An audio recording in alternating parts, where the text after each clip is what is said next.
agreement that we keep engaging with the MK party to ensure the effective implementation of the mandate of the electorate and to promote stability, growth, and transformation. We can confirm that the majority of parties have agreed on the establishment of government of national unity. This will include cooperation in both the executive and the legislature. The GNU parties are expected to adopt, quote-unquote, a statement of intent.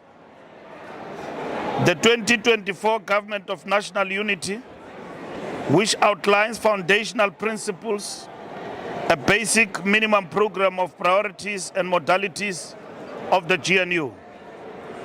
The statement of intent will be a public document to ensure accountability and foster trust between the electorate and the political parties that form part of the GNU.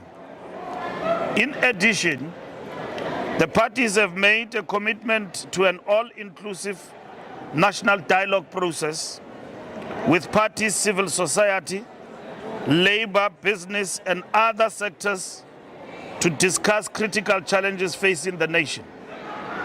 The national dialogue process will seek to develop a national social compact that enables the country to meet the aspirations of the National Development Plan. The ANC has circulated the Statement of Intent document and is giving parties the space to engage with the Statement of Intent. The ANC will sign the agreement with every political party that agrees to form the government of national unity. We have started signing with the Democratic Alliance. The government of national unity is on track. The ANC has now successfully formed governments in the 6 provinces that we have won, and formed government of provincial unity in Gauteng province and KwaZulu-Natal. In Gauteng, the Premier and the Speaker from the ANC have been elected unopposed. We wish to congratulate Comrade Panyaza Lesufi, the incoming Premier, and Comrade Murakani Musupie. In KwaZulu-Natal, Comrade Nontobeko Boyce has been elected. We will cooperate in that government as led by the IFP with the election of the Premier today in KwaZulu-Natal legislature. We further congratulate Comrade Lubabalo Oscar Mabuyane, serving his 2nd term as Premier of the Eastern Cape. Comrade Makwin Litsua Mataye, the new Premier of the Free State. Comrade Popi Constance Ramatuba, the new Premier of Limpopo. Comrade Mandla Ndlovu, the new Premier of Mpumalanga.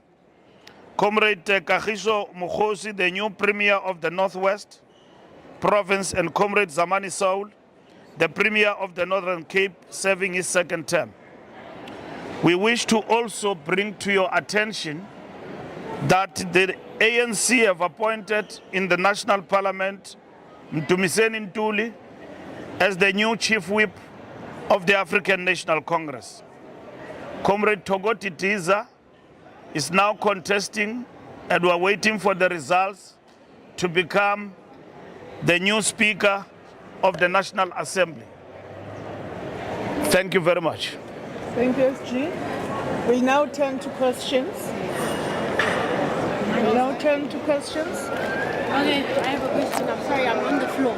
Because I'm Okay. My name's Diane Hawker from Deutsche Welle. My question relates to the arrangement, the government of national unity arrangement. It looks like the ANC has gotten into bed, as it were, with a number of parties who were quite strongly campaigning against the ANC. The DA saying that the country needs to be saved from the ANC, and also on the campaign trail, essentially painting the ANC as quite a bad guy. How does the ANC and the DA and other parties, how do they move forward from that point after so many comments of that nature? National unity is not a melting pot. It's a desire and a strategic point of prioritizing the country across ideological political divide. It does not mean that political parties cease to say the things they said. Should we get into the government of national unity and there are issues that we need to be held accountable about. If you look at the legislatures emphasizes the principle of accountability, which we embrace as the ANC. Now that the cooperation will be broadened to other political parties, will even deepen accountability within the legislatures. That is most welcome by the ANC. When we're governing and governing alone, we were actually accused of fudging most of the things and not being open to accountability. Now what it means is that our ministers will be held accountable through government and the legislatures to do better for South Africans. The ANC have always embraced the principle of transparency. We're going into this government of national unity, and in this framework and in its foundational principles and the beginning, without fears. Because at the end of the day, if you fear to be transparent, to be accountable, you wouldn't embrace accountability. We're deepening democracy, and we are ready to get into the government of national unity with everyone who wants to work for the good of the South African people and serve the people of South Africa. ENCA? Usiphamandla Goke from ENCA, who else will be signing? Please give us the names of the political parties. How are you going to share this power? Who is getting what in terms of executive positions and the legislature? Surely you have a draft there.